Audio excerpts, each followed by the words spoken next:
Olá, irmãos, a graça e a paz. Estou aqui mais uma vez para prestar o relatório das nossas notícias do mês de maio. E antes de começar, eu quero recitar Romanos 8:28, que diz: sabemos que todas as coisas cooperam para o bem daqueles que amam a Deus, daqueles que são chamados segundo o seu propósito. E antes de seguir o nosso relatório, eu quero informar, já deu para perceber que eu estou sozinha hoje.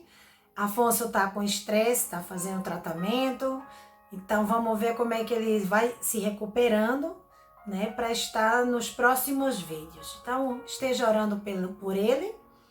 Mais adiante eu vou estar dando mais detalhes e lembrando que no final do vídeo tem a nossa lista de pedidos de oração. Então vamos lá. Atualizações da Espanha. Há mais ou menos 8,5% da população que já tomou uma dose, né, da vacina contra o Covid-19 e 37,32% da população já tomou as duas doses. A partir de junho, serão vacinados em todas as regiões da Espanha entre 40 e 49 anos, né, a população. Então, Afonso e eu estamos aí nessa faixa etária, né? Entretanto, a gente percebe, é o que está saindo nas notícias, que o número de falecidos, né, tem caído, 85% em relação a fevereiro. Porém, o número de contágios tem subido. E por essa razão, eles estão aumentando o ritmo da vacinação em 63% para cumprir o calendário até o final de setembro, que seria o fim do verão, ter vacinado 70% da população. Então, a gente está nessa corrida, né? Somado à pandemia, geralmente eu digo, né, que a pandemia veio só complicar mais a situação. Houve uma crise diplomática entre a Espanha e Marrocos. E o que eu vou ler aqui não é um resumo do que eu fiz, tá? Isso estava em um jornal aqui da Espanha. O que foi que desencadeou, né? O que foi que provocou essa crise migratória, que eu não sei se saiu essa notícia no Brasil. Aparentemente o motivo foi porque a Espanha recebeu o líder da Frente Polisário e presidente da República Árabe Saharaui. E quando a Espanha aceita esse homem aqui, né, esse líder, presidente dessa república, pelo fato dele ter o Covid-19 e ele foi ingressado aqui no hospital para fazer o tratamento, esse gesto por parte da Espanha causou um mal-estar em Marrocos. Entretanto, o motivo real foi o reconhecimento por parte ainda de Donald Trump, em dezembro, da soberania marroquina sobre o Saara Ocidental. Então, isso levou esse desconforto. Diante disso, qual foi a postura do governo aqui? O governo fez todos os esforços, né, para resolver essa crise, viajou até Ceuta. Então ele foi até lá para tentar resolver essa situação. Enquanto isso, a postura marroquina foi o silêncio. Apenas uma embaixadora aqui, do Marrocos aqui na Espanha, afirmou que tem atos que têm consequências e que se tem que assumir. Essa foi a resposta do Marrocos, né? A reação da União Europeia é que as fronteiras espanholas têm que ser respeitadas. Ao menos 7.500 pessoas foram deportadas, né, de volta ao Marrocos, e a gente pede oração por toda essa situação, porque tem menores desaparecidos, pais preocupados pelos seus filhos que não sabem onde estão. Então é uma situação assim bem complicada mesmo, pais chorando, buscando seus filhos, filhos que foram encontrados que não querem voltar. Então, somando, né, a dificuldade, né, do coronavírus que está tanto aqui em Marrocos como no mundo inteiro, também os outros problemas continuam. Então a gente pede oração por essa crise, que não é uma crise migratória, é uma crise diplomática política entre Espanha e Marrocos. Diante de tudo isso, como estamos? Como eu já falei no início do vídeo, Afonso está com estresse, está fazendo terapia. além de exercícios físicos e se cuidando muito, né? Ele não parou de trabalhar.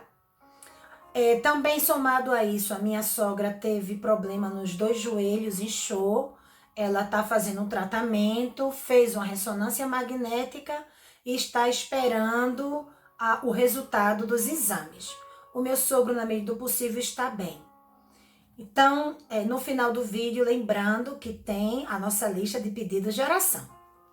E como eu também estou com estresse, mas tudo indica que eu estou um pouco melhor que a Afonso. Então, ore por nós. São tempos assim difíceis e a gente tem que continuar na luta, né? Estamos numa luta. O Ministério de Casais, como é que estamos, né, no Ministério de Casais? Tivemos 2 reuniões, uma para avaliar o curso de casais e outra para fazer o calendário de setembro a dezembro. Perdão, de setembro a novembro. Porque de junho a começo de setembro, praticamente as atividades aqui param porque é verão, tá? É uma questão cultural mesmo. Infelizmente, recebemos a notícia de um casal que está em processo de divórcio e nós estamos orando e clamando ao Senhor por restauração, porque cremos que para Deus não há nada impossível. Um dado curioso aqui na Espanha, é que a cada verão o número de divórcios sobe. Então, ore pela Espanha, amados. As aulas de espanhol continuam, ainda que no mês de maio tivemos que parar por 2 semanas, porque os líderes estavam em um bairro confinado. Aqui, para os irmãos terem uma ideia, não se confina mais assim, o lockdown aqui não é a cidade toda, nem um estado, nem uma região. Mas quando se confina por bairros, né? Distritos sanitários que eles chamam. Então, o distrito sanitário onde os líderes moram estava confinado e por essa razão resolvemos fechar as portas da associação durante 2 semanas. Nos resta agora as últimas classes, né? As últimas aulas de espanhol. Pedimos oração por nossos alunos, temos recebido tristes notícias de alunos que perderam seus familiares que vivem fora da Espanha, né? Eles são imigrantes, estrangeiros, então orem por essa situação que é muito complexa, muito difícil, não poder passar um processo de luto, né? E de se despedir. Então, se isso já é difícil, você morando no próprio país, imagine você fora do seu próprio país. Então, estejam orando também por isso. Na situação do aconselhamento, eu continuo fazendo aconselhamento com algumas pessoas. Afonso também continua falando com algumas pessoas. E ore por nós para que Deus nos dê graça, para que Deus possa nos ajudar. Lembrando, irmãos, que é o que eu sempre estou falando aqui, que a gente pode fazer muitas coisas através das redes sociais, né? Por exemplo, eu fui convidada por uma igreja para participar de um programa que essa igreja tem, pelo canal dela no Facebook, chamado Heróis da Fé. Então eu falei sobre, eles convidam a gente para falar sobre um personagem pouco conhecido da Bíblia, e o personagem que eu fui convidada para falar foi Eliú, que é um dos amigos de Jó, o mais jovem, que ele só vai aparecer lá no capítulo 32 de Jó.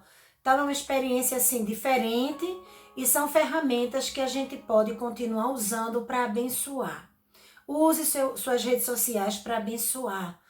Por exemplo, eu passei uma experiência também semana passada. Eu sempre envio devocionais que não é de minha autoria, não são de minha autoria, e eu compartilho com algumas pessoas e também compartilhei uma música, uma canção, um hino muito antigo. E uma irmã mandou a resposta para mim chorando, dizendo que está passando um processo bem difícil e que agradecia esse louvor que eu tenho enviado porque Deus tinha falado ao coração dela. Então, irmãos, a gente pode abençoar de tantas maneiras. Vamos utilizar os meios que Deus nos concedeu em nossa geração, né? Nesse tempo de pandemia para abençoar, amados. Com respeito também ao sustento, esse mês caiu um pouco, né? E a gente entende, e eu continuo orando e confiando no Senhor. Não sei o que é que vai ser de junho, mas uma coisa eu sei, irmãos, Deus continua sendo o mesmo, né? E nós precisamos continuar confiando no Senhor. E para finalizar, eu quero deixar um texto da palavra de Deus que está escrito no livro de Crônicas, segundo Crônicas 16. É um texto sobre o rei Asa, né? E o que aconteceu aqui? Aconteceu que Asa, ele tinha, em um começo, né, confiado no Senhor, experimentado o cuidado de Deus e tudo. Entretanto, no final do seu reinado, nos últimos anos, ele resolveu fazer uma aliança, né, com o rei da Síria. E Deus o repreende, e Deus dá uma palavra de repreensão para ele, dizendo que a partir de agora haverá guerra no seu reinado. Mas é um texto que eu queria deixar para nossa meditação. Diz assim, segundo Crônicas 16, versículo 9. Porque quanto ao Senhor, seus olhos passam por toda a terra, para mostrar-se forte para com aqueles cujo coração é totalmente dele. A parte A do versículo. Amados, os olhos de Deus estão por toda a terra. É o que diz a palavra. E nós precisamos manter o nosso coração firme, confiando no Senhor.